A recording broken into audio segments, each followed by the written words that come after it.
মাছ একঘেয়ে লাগছে? তাহলে ফুটন্ত গরম জলে কাতলা মাছ দিয়ে এই রেসিপিটা বানিয়ে নিন, একেবারে নতুন ধরনের। হ্যালো বন্ধুরা, আশা করি সকলে ভালো আছেন। একটা ফ্রাই প্যানের ভেতরে 1 বাটি জল গরম করতে দিয়ে দিয়েছি। তার ভেতরে দিয়ে দিলাম হাফ টেবিল চামচ মতো লবণ আর একটা লেবুর অর্ধেক অংশের রস। এবার একটা খুন্তি দিয়ে ভালো করে এটা মিশিয়ে নিচ্ছি।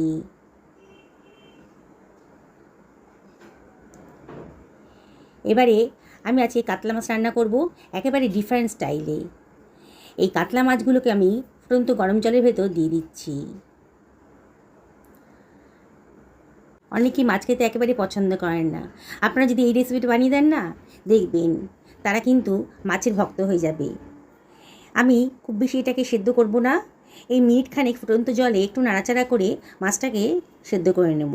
তাহলে মাছের গায়ে যে আঁশটে গন্ধটা আছে না, একেবারেই থাকবে না। চিমটা দিয়ে একটু উল্টে পাল্টে দেবো। খুব সাবধানে করতে হবে।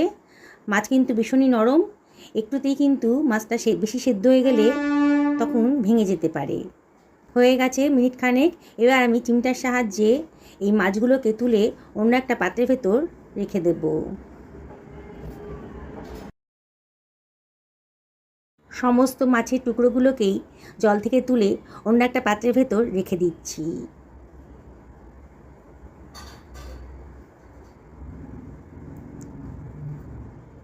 আর এই জলটার কোনো কাজে লাগবে না, জলটাকে আমি ফেলে দেব। মাছটা একটু ঠান্ডা হয়ে গেছে, একটা প্লেটের ভেতর রেখে দিয়েছি। এবার আমি এর ভেতর দিয়ে দিচ্ছি 1 টেবিল চামচ মতন আদা রসুন বাটা, 1/4 টেবিল চামচ মতো হলুদের গুঁড়ো দিলাম, আর দিয়ে দিচ্ছি 1/4 টেবিল চামচ মতো ধনের গুঁড়ো, 1/4 টেবিল চামচ মতন জিরের গুঁড়ো, হাফ টেবিল চামচ মতো লঙ্কার গুঁড়োও দিয়ে দিলাম। এবারে আমি এর ভেতরে দিয়ে দেবো 1 টেবিল চামচ মতো গোলমরিচের গুঁড়ো, হাফ টেবিল চামচ মতন লবণ দিয়ে দিলাম। আর এর ভেতরে আমি দিয়ে দেব 1 টেবিল চামচ মতো সর্ষের তেল। এবার মশলাটাকে খুব ভালো করে হাত দিয়ে মাখিয়ে নিচ্ছি।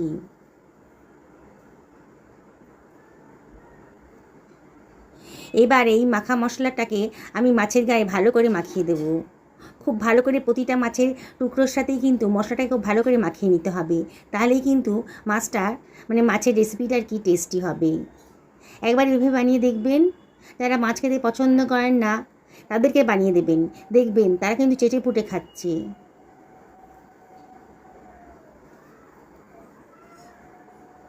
খুব ভালো করে মাছের গায়ে মশলাটা মাখিয়ে নিলাম। হাতে যদি সময় থাকে তাহলে মিনিট 15 এইভাবে মাখিয়ে রাখবেন। আমি ওপর থেকে আবারও খানিকটা কুচনো ধনেপাতা দিয়ে দিলাম।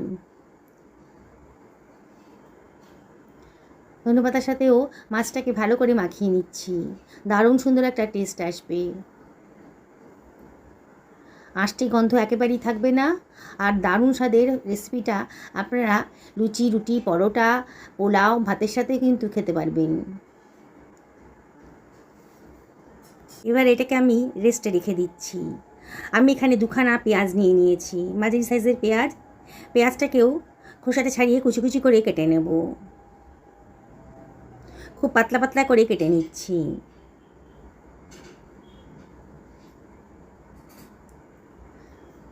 হয়ে গেছে কাটাটা।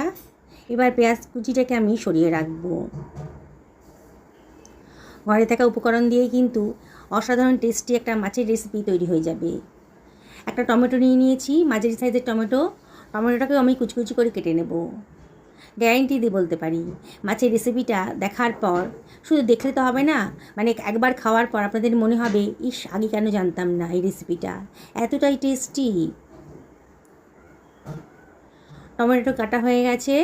এবার এটাকে সরিয়ে রাখলাম। আমি একটা ফ্রাই প্যান গরম করতে বসিয়ে দিয়েছি। এর ভেতরে দিয়ে দিচ্ছি 1.5 টেবিল চামচ মতো সর্ষের তেল।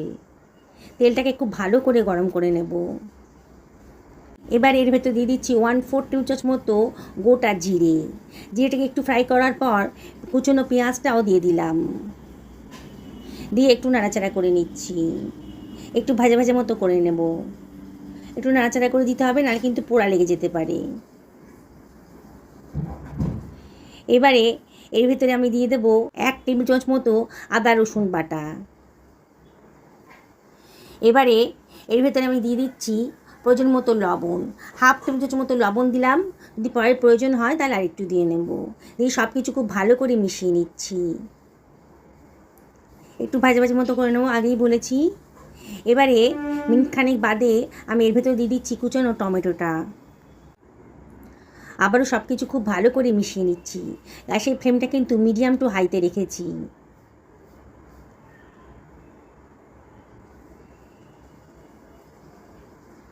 এবারে আমি এর ভেতরে দিয়ে দিচ্ছি 1/4 টেবিল চামচ মতো হলুদের গুঁড়ো, হাফ টেবিল চামচ মতো ধনের গুঁড়োও দিয়ে দিলাম, হাফ টেবিল চামচ মতো জিরের গুঁড়োও দিলাম, হাফ টেবিল চামচ মতো লঙ্কার গুঁড়োও দিলাম। দিয়ে সব কিছু খুব ভালো করে মিশিয়ে নিচ্ছি। লঙ্কাটা অবশ্যই নিজেদের পছন্দ মতো দেবেন, তবে এই রেসিপিটি একটু ঝাল ঝাল হলে খেতে ভালো লাগবে। অনবরত নাড়ছি, দেখুন আস্তে আস্তে কিন্তু মশলাটা কষানো হয়ে যাচ্ছে। এবার আমি এর ভেতরে দিয়ে দিচ্ছি 2 টেবিল চামচ মতো জল। জলটা দিয়ে আবারও ভালো করে কষিয়ে নেব, নাহলে কিন্তু পোড়া লেগে যেতে পারে।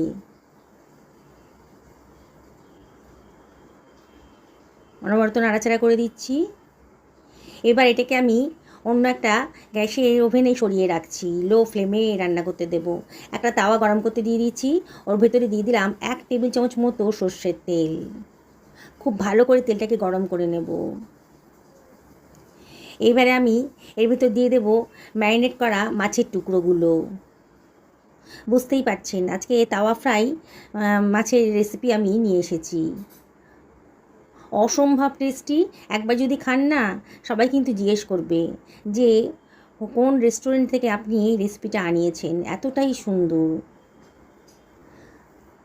একটু নাড়াচাড়া করে দিতে হবে। আমি একটা স্প্যাচুলার সাহায্যে মাছের টুকরোগুলোকে একটু উল্টে পাল্টে দেব। হাই ফ্লেমেই রাখতে হবে, তাহলে কিন্তু একটু ভাজা ভাজা মতো হয়ে যাবে, একটু পোড়া পোড়া গন্ধ বেরোতে আরম্ভ করবে, তাহলেই কিন্তু খুব টেস্টি হবে। দেখুন আমি কীভাবে রান্না করছি। একটা পিঠ হয়ে গেলে আবার উল্টে আর একটা পোর্শন আমি ভালো করে ভেজে নেব।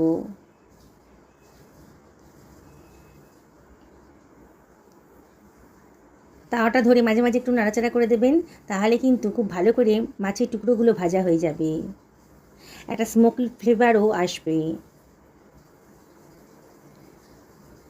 মাঝে মাঝে একটু উল্টে পাল্টে দেবেন, তাহলে কিন্তু মাছের ভেতরের অংশটাও খুব ভালো করে ভাজা হয়ে যাবে। মাছটা তো জলে 1 মিনিট সেদ্ধ করে রাখা হয়েছে, তাই মাছটা ভাজতে আর বেশি সময় লাগবে না। দেখুন কত সুন্দর একটা কালার চলে এসছে, আর সুন্দর একটা গন্ধও বেরোচ্ছে, স্মোকি ফ্লেভার। এবার এটাকে আমি সরিয়ে রাখছি। আমি যে মশলাটা কষাতে দিয়েছিলাম, দেখুন সেই মশলাটাও কিন্তু খুব ভালো করে কষানো হয়ে গেছে। এবারে আমি এর ভিতরে দিয়ে দেব বেশ খানিকটা ধনেপাতা কুচি। আবার সব কিছু খুব ভালো করে মিশিয়ে নিচ্ছি।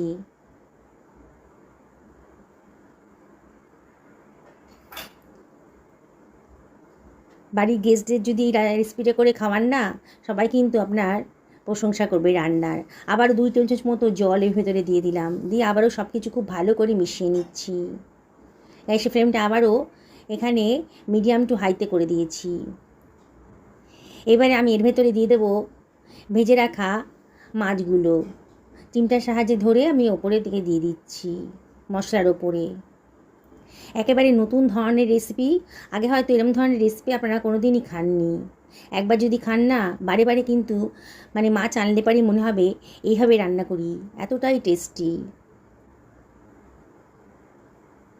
একটু নাড়াচাড়া করে দিচ্ছি চামচ দিয়ে। মিনিট খানেক রান্না করার পর আমি মাছের টুকরোগুলোকে একটু উল্টে পাল্টে দেব, এতে মশলার সাথে খুব ভালো করে মিশে যায়। এই রেসিপিটা একটু মাখো মাখো হবে, তাহলে কিন্তু খেতে ভালো লাগবে।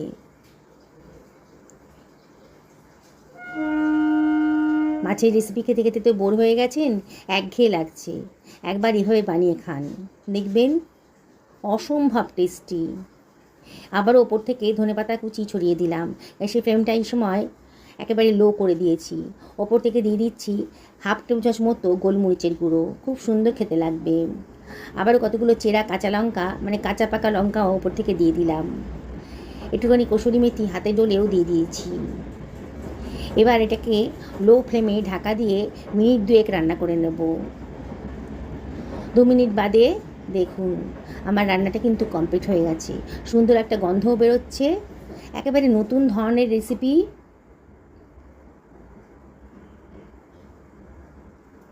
যেসব বন্ধুরা রেসিপিটা দেখছেন অথচ এখনও আমাকে সাবস্ক্রাইব করেননি, তাদেরকে আমি রিকোয়েস্ট করবো আমার চ্যানেলটা সাবস্ক্রাইব করার জন্যে। পাশে থাকা বেল আইকনটা অবশ্যই ক্লিক করে দেবেন, তাহলে আমার রান্নার নোটিফিকেশানটা আপনারা চটজলদি পেয়ে যাবেন। যেসব বন্ধুরা ফেসবুক থেকে রেসিপিটা দেখছেন তাদেরকে আমি রিকোয়েস্ট করবো আমার পেজটা ফলো করার জন্যে। একটা সার্ভিং প্লেটে আমি এই মাছগুলোকে সার্ভ করে দিচ্ছি। ওপর থেকে অর্ধেক অংশের লেবুর রস দিয়ে দিলাম, অসম্ভব টেস্টি হবে। আর ওপর থেকে দিয়ে দিচ্ছি সামান্য একটু বিট লবণ। এতটাই টেস্টি হবে না, না খেলে বুঝতে পারবেন না আপনারা। অবশ্যই বাড়িতে একদিন বানিয়ে নিন। আবারও আপনাদেরকে রিকোয়েস্ট করব যে একদিন বাড়িতে বানিয়ে ফেলুন। আমি একটা মাছের টুকরো আপনাদেরকে ভেঙে দেখাচ্ছি, ভেতরটা নরম তুলতুল করছে, কোনো রকম আষ্টে গন্ধই নেই। সকলে ভালো থাকুন এই কামনা করে ভিডিওটা শেষ করলাম।